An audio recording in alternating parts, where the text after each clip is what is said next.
बहीरा अरब में पाकिस्तान और इंडिया की बैरिया आमने सामने आ गए हैं। भारत की तरफ से पाकिस्तान पर दोबारा हमलों की धमकियों के बाद एक जानिब पाकिस्तान नेवी ने बहीरा अरब में पाकिस्तान की समुद्री हदूद में अपनी चौकसी और गश्त में इजाफा किया है। वहीं पर पाक बैरिया ने समुद्री हदूद में बैरी मशकों का आगाज भी कर दिया है और चंद इतलात के मुताबिक भारतीय बैरिया के वो जहाज जो बहरे हिंद में बरतानिया और यूनान के साथ मुश्तरका जंगी मशकें कर रहे थे, उन्होंने भी अपने जो अड्डे हैं यानी उनकी जो बेसिस हैं बंदरगाहों पर जहाँ भी उनके ठिकाने थे वहाँ पर जाने की बजाय बहीरा अरब का रुख कर लिया है और उनको फॉरवर्ड पोजीशंस पर यानी इंडियन समुद्री हदूद में पाकिस्तानी समुद्री हदूद के करीब फॉरवर्ड पोजीशंस पर तैनात कर दिया गया है। और इसके साथ साथ ये खबर भी इंडियन मीडिया पर मौजूद है कि भारत ने अपने तैयारा बरदार जहाज विक्रांत और विक्रमादित्य दोनों को भी तैयार रहने का हुक्म दे दिया है और ये बैरी बेड़े किसी भी वक्त हरकत में आ सकते हैं।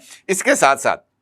एक जानिब जहां पर इंडिया की तरफ से जंगी तैयारियों में तेजी लाए जाने के इशारे मिल रहे हैं और फॉरवर्ड पोजीशंस पर इंडियन नेवल वेसल्स को आगे बढ़ाया जा रहा है, उसके साथ साथ अब भारत की वजारत दिफा की जानिब से भारत की उड़ीसा ये जो उनकी मिसाइल टेस्टिंग रेंज है वहां पर एक और मिसाइल तजर्बे के लिए खलीज बंगाल में 1480 किलोमीटर की फ़ज़ाई और समुद्री हदूद को हर तरह के जो इस्तेमाल है उसके लिए बंद कर दिया गया है। और इस हवाले से एक नया नोटिम भी जारी कर दिया गया है, यानी भारत जो है वो 11 और 12 अक्टूबर के दरमियान 11 अक्टूबर को या 12 अक्टूबर को एक नया मीडियम रेंज मिसाइल का तजुर्बा करने जा रहा है जो मुमकिन तौर पर अग्नि रेंज का ही एक अग्नि सीरीज का ही एक मिसाइल हो सकता है। और हालिया दिनों में इस बात के वाज़े तौर पर मुख्तलिफ जो सीनियर तज्ज़िया निगार हैं वो इस बात की तरफ इशारा कर रहे हैं कि पाकिस्तान को भारत के मुमकिन मिसाइल हमलों से बचने के लिए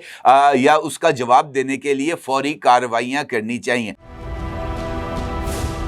क्या आप एक बिजनेस ओनर हैं और चाहते हैं कि आपका ब्रांड ज्यादा से ज्यादा लोगों तक पहुंचे? हमारे पास है आपके लिए एक बेहतरीन मौका। हमारे YouTube चैनल पर रोजाना हजारों लोग वीडियोस देखते हैं। ये वही लोग हैं जो बाखबर, बाशऊर और फैसला करने वाले हैं। अब आप अपने बिजनेस को बराह रास्त हमारे YouTube चैनल पर प्रमोट कर सकते हैं। प्रोडक्ट प्लेसमेंट और स्पॉन्सर्ड सेगमेंट्स के जरिए आप अपने ब्रांड को लाखों पोटेंशियल कस्टमर्स तक पहुंचा सकते हैं। तो देर किस बात की, आज ही अपने बिजनेस को नए लेवल पर ले जाएं। For more information, call us 923338122280।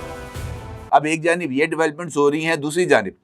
Bharat के दिफाई शोबे और raw related social media accounts भी मुसलसल ऑपरेशन सिंदूर पार्ट 2 का राग अलापते हुए नजर आ रहे हैं, जो कि ये जो वॉर हिस्टीरिया इस वक्त डेवलप किया गया है भारत की तरफ से, ये इस बात की तरफ इशारा है कि कोई सीरियस ऐसी चीज़ है जो इंडियन पॉलिसी साज हैं उनके दिमागों में पक रही है। अदरवाइज ऐसा ना होता कि अचानक ही राजनाथ सिंह को सरकरीक का तनाज़ा याद आ जाता, अचानक ही भारतीय एयर चीफ को 5 महीने के बाद पाकिस्तान को उनकी तरफ से पहुंचाए जाने वाले नुकसानात को गिनवाने का जो है वो शौक चुराता। वो कहते हैं जनाब हमने बेसिस पर खड़े हुए F-16 को जो है वो तबाह कर दिया। अंदाज़ा लगाएं इस बात का कि पूरी दुनिया को मालूम है कि अमेरिका की तरफ से जो भी डिफेंस इक्विपमेंट दिया जाता है, चाहे वो F-16 हो, अमेरिका जो है वो उनकी मुसलसल मॉनिटरिंग करता है, उनकी एंड यूज मॉनिटरिंग परमानेंटली होती है। और अगर पाकिस्तान को दिए जाने वाले F-16 तैयारों की तादाद में किसी जगह पर भी कोई भी कमी आई होती तो अमेरिका ने फौरी तौर पर इस बात का इजहार कर देना था कि पाकिस्तान को जो तैयारे दिए गए थे उनमें से इतने तैयारे कम हैं। अमेरिका की तरफ से अभी तक इस बात का कोई जो है ना वो चीज़ सामने नहीं आई, बल्कि ये जब भारत ने अपनी तरफ से ऑपरेशन सिंदूर शुरू किया था उसके बाद अमेरिका की तरफ से बयान आया था कि जनाब किसी तरह का कोई नुकसान नहीं हुआ, पाकिस्तान के F-16 की हमने गिनती कर ली है, पाकिस्तान के F-16 पूरे हैं। तो उसके बावजूद भी अगर इंडियन एयर चीफ इस तरह की बातें कर रहे हैं तो वो इनफैक्ट अपने अवाम को ये तासुर देने की कोशिश कर रहे हैं कि जनाब हमने माजी में भी पाकिस्तान को नुकसान पहुंचाया था और हम मुस्तकबिल में भी नुकसान पहुंचाने का इरादा और कुव्वत रखते हैं। जबकि हकीकत यह है कि इंडियन एयरफोर्स इस हद तक जो जो है वो पाकिस्तान से खाइफ हो चुकी थी कि 9 और 10 मई को जब इंडिया की तरफ से पाकिस्तान पर ब्रह्मोस और स्काल्प मिसाइल फायर किए गए थे, पाकिस्तानी एयरफोर्स जो है वो इंडियन हदूद के अंदर परवाज करती रही थी और किसी भारतीय जेट को या भारतीय एयरफोर्स के किसी भी बंदे को इतनी जुर्रत नहीं हुई थी कि वो अपने जंगी जहाज़ों को फजा में लेके जाते और पाकिस्तानी तैयारों के साथ डॉग फाइट करते। ये बस बॉलीवुड के पहलवान हैं और फिल्मों के अंदर ही तैयारी तूरे तबाह कर के जनाब अपने जो है ना वो शौक को पूरा करते हैं। अब चूंकि एक जंगी एक जो है ना मंजरनामा वो तश्कील पाता हुआ नजर आ रहा है और इस हवाले से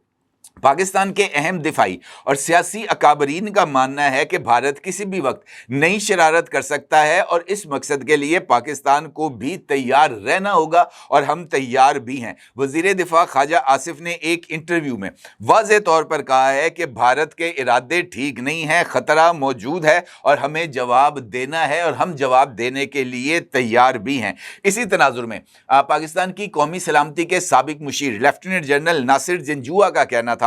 कि भारत दोबारा मिसाइल हमला कर सकता है, हमें खास नजर रखना होगी। और उनका यह भी कहना था कि भारत के अंदरूनी सियासी मामलात ऐसे हैं कि पाकिस्तान पर दोबारा हमलों के खतरात को नजरअंदाज नहीं किया जा सकता। अब इस सारी सूरत हाल में यह सवाल अपनी जगह पर अहमियत का हामिल है कि भारत हमला करेगा तो कब करेगा और क्या भारत मौजूदा बैनुल अक़वामी सूरत हाल के तनाजुर में और अपनी डिप्लोमेटिक आइसोलेशन के इस पीक पर पाकिस्तान पर हमला करने की जुर्रत कर पाएगा।